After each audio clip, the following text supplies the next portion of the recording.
నమస్తే రమగారు. నమస్తే జయ. రమగారు, మనకి శ్రావణ మాసం 2వ శుక్రవారం వరలక్ష్మి వ్రతం చేసుకుంటాం. ఈ వ్రతం యొక్క విశిష్టత, ఈ రోజుకున్న విశిష్టత, పూజా విధానం మొత్తం ఒకసారి మాట్లాడుకుందామండి. ప్రత్యేకమైన పూజా విధానంగా చెప్పబడుతుంది. సాధారణంగా లక్ష్మీ పూజ చేసుకుంటాం మనం. లక్ష్మీ పూజకి సింపుల్ శ్లోకాలతోటి చేసుకుంటాం. శ్రీ సూక్త విధానంతో చేసుకుంటే విశేషం. ఆహా! అయితే మామూలుగా మనం చేసుకునేదేమో మహాలక్ష్మి పూజ. ఈ రోజున వరలక్ష్మి అని ప్రత్యేకంగా చెప్పబడుతుంది. అంటే ఇప్పుడు చూడు, మనకి మాసాలలో అన్నిట్లలో భగవానుడు చెప్పాడు భగవద్గీతలో, మాసానం మార్గశీర్షోహం అన్నాడు.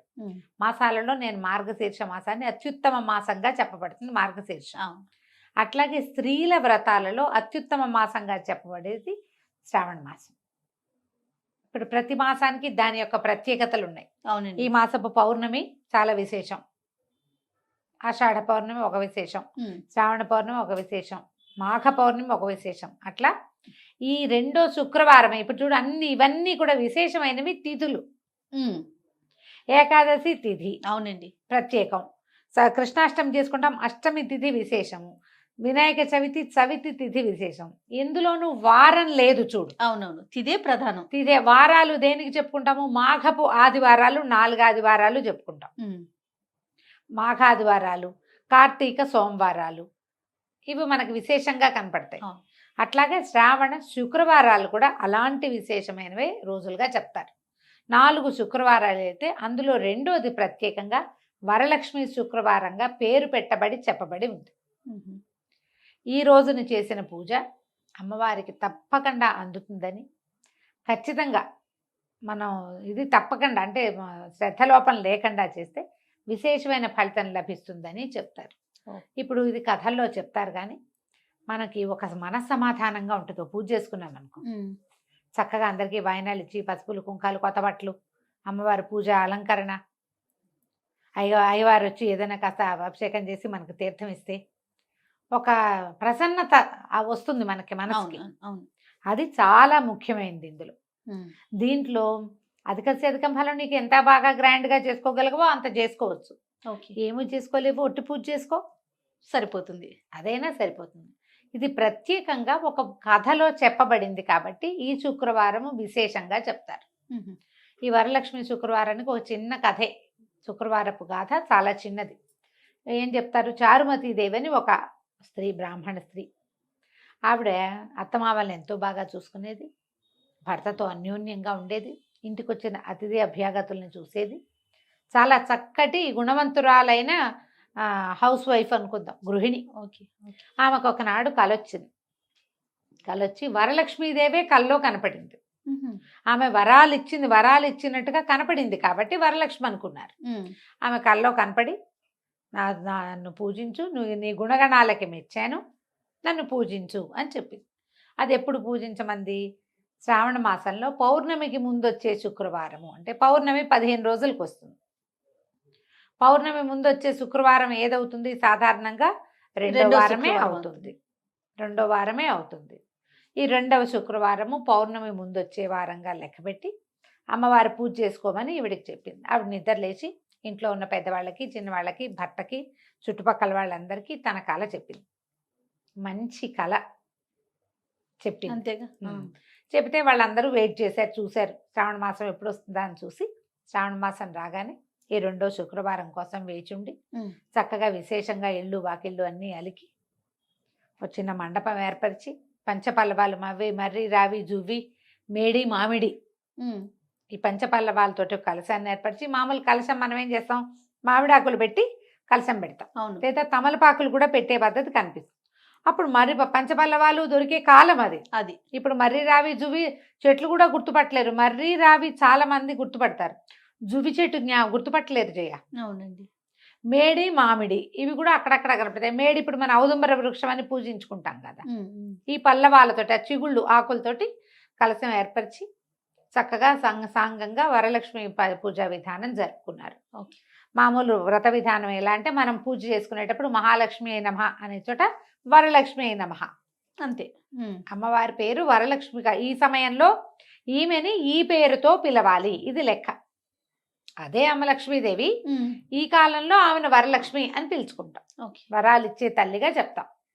అక్కడి నుంచి పూజా విధానం అయ్యి వీళ్ళందరూ ప్రదక్షిణ చేస్తూ ఉంటే చుట్టుపక్కల వాళ్ళు అందరూ చేరి ఎక్కడెక్కడో స్నేహితులు చుట్టాలు పెద్ద వ్రతం చేసుకుని మనము పిలుచుకుంటాం కదా. అవును. అందరు వచ్చారు. అందరు వచ్చాక ఈ పూజ చేసుకున్నాక వీళ్ళు మండపానికి ప్రదక్షిణాలు చేస్తుంటే వాళ్ళ ఒంటి మీద బంగారం మొలిచిందట. వాళ్ళకి బంగారు పాంజేబులు వచ్చేసాయి, మెడల్లోనూ చెవులకి అన్నిటికీ చక్కగా ఆభరణాలు వచ్చేసాయి. మూడో ప్రదక్షిణం చేసేసరికి వాళ్ళ ఇంటి నుంచి వాళ్ళని తీసుకెళ్ళటం కోసం ప్రతి వాళ్ళకి ఎన్నో రకాల వాహనాలు అవి వచ్చేసినాయి. ప్రతి వారికి ధనకనక వస్తు వాహనాలు ఏర్పడ్డాయి.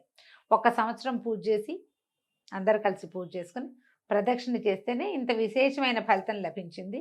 ఇది చాలా అద్భుతమైంది. ప్రతి సంవత్సరము చేసుకోవాలని అందరూ ఒకళ్ళకొకళ్ళు చెప్పుకున్నారు. ఎవరిళ్లలో వాళ్ళు జరుపుకునే వాళ్ళు సామూహికంగా కూడా జరుపుకోవచ్చు. ఈ కథలో మనకి చెప్పబడిన ప్రధాన ఘట్టం ఏమిటి? చారుమతీదేవి ప్రధాన పాత్ర. ఈమె గుణవంతురాలు, అత్తమామని బాగా చూసుకుంటుంది. ఫస్ట్ పాయింట్ అది. భర్తతోటి అన్యోన్యంగా ఉంది, ఇంటిల్ బాధకి బాగా చక్కగా చూసుకునేది, అతిథి అభ్యాగతిని చూసుకునేది. ఇలా ఉన్న వాళ్ళకి అబండెన్స్ దానంతట అదే వస్తుంది. లక్ష్మీదేవి తనంతట తను వస్తుంది అంతే. కష్టమో నిష్ఠూరమో నీకు ఎంత ఉంది సంపద, దానికి సరిపడా ఇంతే ఉంది, దీనికి సరిపడా. ఎవరితోటైనా బాగా ఉండటానికి, ఎవరినైనా బాగా చూసుకోవడానికి కోట్లక్కర్లేదు, మనసు ఉంటే చాలు. లోపల ఉండాలి గుండె పదిలంగా. ఇది చక్కగా చూసుకుంటే, ఇతరులతోటి బాగుంటే, మానవ ఇప్పుడు వీళ్ళతో పూజ ఉంది, ఎంతమందినో పిలిచింది ఆవిడ. మా పూజ మేము చేసుకుంటాం అనకుండా ఆవిడ కల వచ్చింది, అలా వరలక్ష్మీదేవి వచ్చింది, బోల్డని ఇచ్చేస్తుందని నమ్మి ఇవన్నీ ఎవరికైనా పోకూడదని తమే చేసుకున్నారనుకో, అది వేరే కథ. ఇప్పుడు ఈవిడేం చేస్తుంది, ఎంతమందినో పిలిచింది అంటే అందరికీ అభివృద్ధి కావాలని కోరుకుంటోంది కదా. మంచి మనసు అది ఉంటే యూనివర్స్ మిమ్మల్ని చూస్తుంది. లక్ష్మీదేవి మనని కాచి కాపాడాలంటే నాకే ఉండాలని కోరుకుంటే నీతోటే ఉండదు, అందరికీ ఉండాలి మనతో పాటు. మనకు వచ్చిన అవకాశం ప్రతి వాళ్ళకి రావాలని కోరుకోండి. అదే ఈ వరలక్ష్మి కథ యొక్క సారాంశం. మన విధానాన్ని బట్టి 5 లేదా 9 పిండి వంటలు చేసి అమ్మవారికి నివేదన చేసుకోవాలి. తోర గ్రంథి పూజ అని చేస్తారు. తోరం అంటే ఏం లేదు, అమ్మవారి యొక్క రక్షని మనం ధరిస్తామన్నమాట. 3 రోజులు కట్టుకోవాలంటారు. తోర గ్రంథి పూజ ప్రత్యేకంగా చెప్పబడుతుంది. వ్రత విధానం అయిపోయాక తోర పూజ, ఆ తోరం చేతికి కట్టుకుని అప్పుడు కథ వింటాం మనం. కథ విన్నాక అక్షంతలు చేతితో పుచ్చుకోవటం, కథ వినడం, అక్షతల్ని అమ్మవారి మీద కొన్ని వేసి మన మీద కొన్ని వేయించుకోవాలి. ఇంట్లో ఉన్న పెద్దవాళ్ళకి నమస్కారం చేసి అక్షంతలు వేయించుకోవాలి. భార్యాభర్త ఇద్దరు కూర్చుని చేయవలసిన వ్రతంగా ఎప్పుడూ చెప్పలా దీన్ని, స్త్రీల వ్రతంగానే చెప్పబడింది. భర్త మనము ఎప్పుడంటే ఆయనకు దండం పెట్టి అక్షంతలు తీసుకోవాలి. సాధారణంగా భర్త పెద్దవాడై ఉంటాడు కదా, చిన్నవాడైతే అనే క్వశ్చన్ ఇస్తే నేను ఆన్సర్ చెప్పలేనమ్మా, చెప్దాం దీనికి కూడా. భరించేవాడు భర్త, పెద్దయినా చిన్నైనా భర్త భర్తే అంతే. ఆ భర్తకి దండం పెట్టి తీసుకోవచ్చు. మీరు మీ మీద మీ తండ్రి స్థానాన్ని తీసుకున్నాడు, మీ పిల్లలకి తండ్రి కాబట్టి ఆయన పనికొస్తాడు. దండం పెట్టి అక్షంతలు వేయించుకోండి. ఇంట్లో పెద్దవాళ్ళతో దండం పెట్టి అక్షంతలు వేయించుకోవటము. అక్కడి నుంచి ఇరుగు పొరుగు వాళ్ళకి వాయినాలు ఇచ్చుకోవటము. బాగా చక్కగా ఇతోధికంగా శనగలు నానబెట్టి, శనగలు ఈ కాలంలో అందరూ ఇస్తున్నారు, రవికల బట్టలు, ఏదైనా రిటర్న్ గిఫ్ట్ హ్యాంపర్లు ఇస్తున్నాం కదా, ఏమిటంటారు వాటిని, బ్యాగులు, గుడి బ్యాగ్స్ లాంటివి తయారు చేసి ఇస్తున్నాం. అంతేం చేయలేకపోయినా ఏం పర్వాలేదమ్మా. తాంబూలము, అరటిపండు, కమలా పళ్ళు ఇప్పుడు వస్తాయి, ఆరెంజెస్ వస్తాయి కదా, అవో. తర్వాత శనగలు, సువాసన చిహ్నాలైనవి ఏమైనా పసుపు కుంకుమ అలాంటివి ఏవైనా తాంబూలంగా ఇచ్చి ఆశీర్వాదం తీసుకోండి. ఇది మంచిది, చేయగలిగిన పని, సింపుల్. తర్వాత ఏ వారం చేయాలి అనేది ఒక పెద్ద ప్రశ్న. 2వ వారం అనేది ప్రత్యేకంగా చెప్పబడింది. ఏ పండగైనా ఆ పండగ రోజున చేసుకుంటేనే సరైనది అవుతుంది. అవును, ఒకవేళ చెయ్యలేని పక్షంలో ఇంకా తర్వాత వారాలు ఉన్నాయి కాబట్టి చేసుకోండి. కానీ ఇవాళ ఎవరు చేస్తారు అని మానేయకండి, అది కాదు పద్ధతి. చేసుకుని పూజ ముగించుకోవాలి. ఒకవేళ కుదరని పక్షంలో మొదటి వారం కానీ, లేకపోతే తర్వాత ఉన్న 2 వారాల్లో 3వ వారం పెద్దగా సాధారణంగా పెద్దవాళ్ళు చెప్పరు. మీకు 3వ వారమే కుదురుతుందండి, 4వ వారం నేను ప్రయాణంలో ఉంటానంటే ఓ దండం పెట్టుకుని 3వ వారమే చేసుకోండి. మానేయటం కంటే చేసుకోవటం నయం కదా, అంతే కదా. చేసేసుకోండి తప్పకుండా. ఇంకా ఇతరులకు ఎవరికైనా ఏమైనా ఇవ్వాలంటే ఏవైనా సువాసిని చిహ్నాలు ఇవ్వచ్చు. సువాసిని సంబంధిత వస్తువులు, పసుపులు, కుంకాలు, గోరింటాకు, బొట్లు, కాటికలు, హ్యాండ్ బ్యాగులు, చీరలు అలాంటివి ఏవైనా మన ఇష్టం. మీ ఓపికను బట్టి అమ్మవారికి సమర్పించవచ్చు. అమ్మ లక్ష్మీదేవికి శనగపిండి ఇష్టం, శనగ ఇష్టం అంటారు, ఆమె ఇష్టమైన వస్తువు. అందుకని శనగతో చేసినటువంటి ఏదైనా ఒక వస్తువుని తప్పకుండా చేసి, మీకు ఎవరు చెప్పారు అని అడిగారు మొన్న ఎవరు చెప్తారమ్మా అలాంటి ఆడి ప్రశ్నలు ఇస్తే ఏం సమాధానం చెప్తాం? అంతే కదా. మీకు ఎవరు చెప్పారు అంటే ఇప్పుడు మనం చెప్పేవన్నీ మనకు ఎవరైనా చెప్తున్నారా? ముందు నుంచి వచ్చినవి తెలుసుకుని చెప్పుకుంటాం అంతే. అంతేగా. మీకు ముందు తరాల నుంచి తెలుసు. ఆవిడ వచ్చి చెప్పిందా మీకు తనకు శనగలు ఇష్టమని? ఇలాంటి క్వశ్చన్. అవునా రమ్మగారు? ఇంకా దానికి ఆన్సర్ లేదు. దానికి ఆన్సర్ లేదు. నేను నవ్వుతూనే చెప్పా, మీరు చేసే చాలా పనులలో ఎవ్వరు మీకు చెప్పినవి కాదు, ఎవ్వరు మీకు చెప్పరు. వాళ్ళు వచ్చి చెప్పారా? మరి ఎవ్వరు వచ్చి చెప్పరు. ఆటోమేటిక్ గా జరుగుతాయమ్మా, ముందు నుంచి వస్తుంది. పెద్దవాళ్ళని చూసి మనం నేర్చుకుంటాం. వాళ్ళ దగ్గర, పెద్దవాళ్ళ దగ్గర విన్న మాటలే చాలా మటుకు. పండగకి సంబంధించిన మాటలన్నీ ఇవేం కొత్త మాటలు కాదమ్మా, అన్ని ముందు నుంచి వచ్చేవే. ఇలా చెప్తారు, శనగతో ఒక వస్తువు చేయండి అని. మీరు మైసూర్ పాకు చేయండి, లేకపోతే ఏదైనా మనం పూర్ణం బూరెలు చేయండి అంతే. మైసూర్ పాకు పూర్ణం బూరెలు నాకు చేత కాదండి, బజ్జీలు వచ్చంటే బజ్జీలైనా వేసి నివేదన చేసుకోవచ్చు. ఒక కారపు నివేదన చేస్తాం కదా, అప్పుడు అది కూడా నివేదన చేసుకోవచ్చు. ఏమీ చేయలేమమ్మా, పాయసం చేసి పెట్టండి. క్షీరాన్నం అంత మహత్తరమైన నివేదన ఇంకొకటి లేదు. కాస్త పాయసంలో కొంచెం శనగపప్పు వేసి, బియ్యంలో పాలతో ఉడికించి బెల్లం కలిపి, అలాగే కాస్త ఏలకపొడి, జీడిపప్పు, కిస్మిస్సులు వేసి నివేదన చేసుకోండి. ఎంత చేసినా చేయించుకుంటుందమ్మా అమ్మవారు.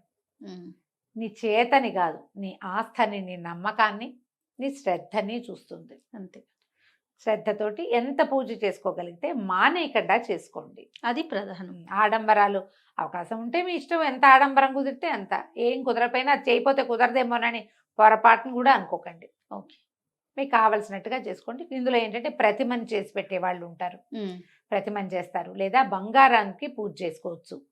బంగారం, కొత్తగా బంగారం కొనలేని వాళ్ళు, కొనలేకపోయినా కూడా పాతది మన ఇంట్లో ఉన్న బంగారాన్ని పాలతో కడిగి బంగారు వస్తువు మేమైతే మా అమ్మ గొలుసు పెట్టుకుని పూజ చేసుకునే వాళ్ళని చేయ, బంగారానికే పూజ.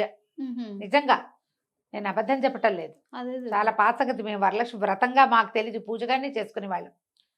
మా అమ్మ కాసకాయ గుళ్ళు ఉంటే లోపల పెట్టేది, కొత్త గొలుసు లోపల ఉండేది, పాలతో కడిగి మేము దేవుడి దగ్గర పెట్టుకునే వాళ్ళం. దానికే పసుపు కుంకంతో పూజ చేసుకునే వాళ్ళం. బంగారాన్ని లక్ష్మీదేవిగా భావించి ప్రతిమే ఉండాలి, ఇంత స్వరూపమే ఉండాలి. ఇప్పుడు మీరు అక్కడి నుంచి ఇక్కడి నుంచి తెచ్చిన బట్టలతో చేసినటువంటి ప్రతిమా విశేషాన్నే చేయాలని భావించకండి.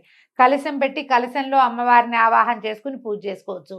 ఓ చిన్న రూపు పెట్టి పూజ చేసుకోవచ్చు, బంగారపు వస్తువు పెట్టి పూజ చేసుకోవచ్చు, ఫోటో పెట్టుకుని కూడా పూజ చేసుకోవచ్చు.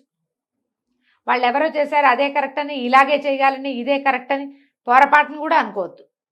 అట్లాంటివి ఏమీ లేవు. మీరు ఏది చేసుకోగలిగితే, మీ ఇంట్లో ఏది ఉంటే, మీ మనసుకి ఏది నచ్చితే అది చేసుకోవాలి. వాళ్ళకు అది కుదిరింది వాళ్ళు అది చేసుకుంటారు, మీకు ఇది కుదిరింది మీరు ఇది చేసుకోండి. మానేయకుండా చేయండి, అది ప్రధానం, అది చాలా ప్రధానం. ప్రతిమలు చేసుకుని మేము చేసేవాళ్ళం. కొబ్బరికాయకి ముఖం ఇది చేసి, ఇప్పుడు వెండి ముఖాన్ని పెట్టడం కాదు జయ, పసుపును కొంచెం శనగపిండి పెసరపిండి కలిపి ముఖం చేసి, కళ్ళు ముక్కు అన్నీ చేసి అలంకారం చేసి, నేను మా ఇంట్లో ఉన్న నా దగ్గర ఉన్న బంగారు వస్తువులన్నీ కలశానికి అలంకరించుకుంటాను. ఈ అమ్మవారికి అలంకరిస్తాం. ప్రతిమ చేసుకునే అలవాటు ఉంది మా ఇంట్లో కూడా. బొమ్మ చేయటం అంటారు, అవుది.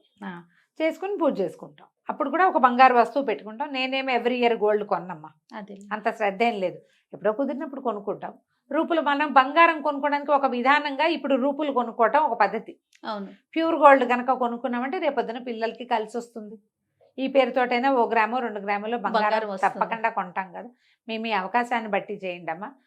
ఏది చేసినా మంచిదే, మానేయకుండా ఉంటే చాలు. సంతోషం.